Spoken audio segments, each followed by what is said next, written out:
Well, unfortunately, you've seen these stories in our newscast. Domestic violence leaves a lasting impact on families, friends, and communities. And this weekend, a local walk is honoring the family of Tammy Bowlin-Macrae while raising awareness and supporting advocates for victims. Lisa Grady and Steve Slivka are here to tell us more about Tammy's story and how you can get involved. Thanks for being here. Thank you for having us.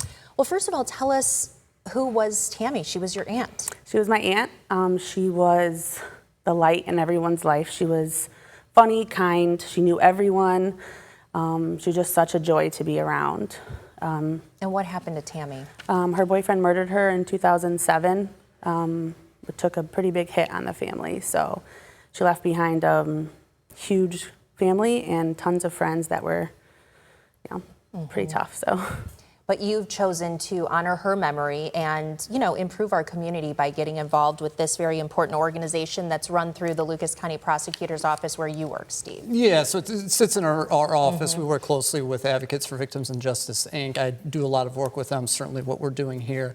And we appreciate what Lisa's family has done for almost 20 years, having this grassroots effort to, support Advocates for Victims and Justice, Inc. And we're able to take that money and support the victim advocate roles in the Lucas County Prosecutor's Office, because a victim advocate will, sit with you during a trial, keep you apprised of everything from the start to the finish when, unfortunately, a lot of times it's, the worst moment in your life. Yeah, and I think people think of the prosecutor's office and they think that you guys are, tough on the criminals, but you're also there to support the victims who you are representing, right? Absolutely, because a lot of times folks just see, hey, the defendant, but we're very pro victim, right? We want to be there with that person or that family or that, group of people that was affected, in that incident. So what kinds of things there in your office need to be paid for that are not free of charge that you provide to victims, whether it's staff or whatever? And then how does this organization help fund that? Frankly, salary, because a lot of those roles, those victim advocate roles in our office are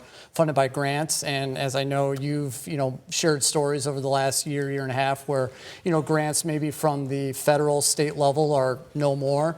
Advocates for Victims and Justice is trying to step in and, provide more financial support with salary help there as well.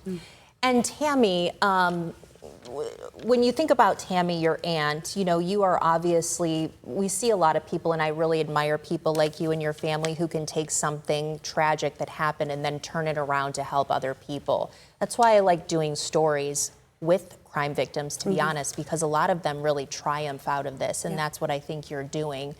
What does it mean to you to be able to know that what you're doing is helping people who may be faceless to you? Well, I think that was the biggest goal for our family, Tammy's family, to start this walk, is to know that people aren't alone. The advocates really helped us during my aunt's trial, and I think just bringing something positive into something so negative within our family, and then also letting people know that there's help out there. You're not alone. There's people you can reach out to. That. I want to ask you about that. As a family, it can be very difficult to go through this, to see someone in an abusive relationship. It's not something that's easy to leave necessarily. Right. What do you want families to know out there who are maybe struggling with this right now? I just want them to know that there is help. I know it's not always easy to say, speak up or leave. That's not always the case. But I think everybody around us has someone that has been through some sort of domestic violence. And we really push for, people to know that there's support. We have, there's Bethany House, there's the Cocoon, a lot of places that have helped our walk as well, that are willing to help others. Like, they are out there, and I know it's not always easy, but you can definitely reach out. Steve, we have about 30 seconds. Tell me what exactly these victims advocates do for, the victims that you're representing in courts. Sure, and we could go longer than 30 seconds, right? But there's Marcy's Law, which is law in the state of Ohio, giving a lot of rights to victims. So they're making sure that those rights are being upheld, through the court process. So that way, victims can be heard and have their rights to be heard during the entire court process. Maybe if they have questions, they can be that advocate. Exactly. Make sure that media is staying away. That's one of the roles. So always important to have those folks there in the courtroom for the victims as those proceedings happen. If you want to get in touch with Advocates for Victims, you can reach them there on the website, and you can email.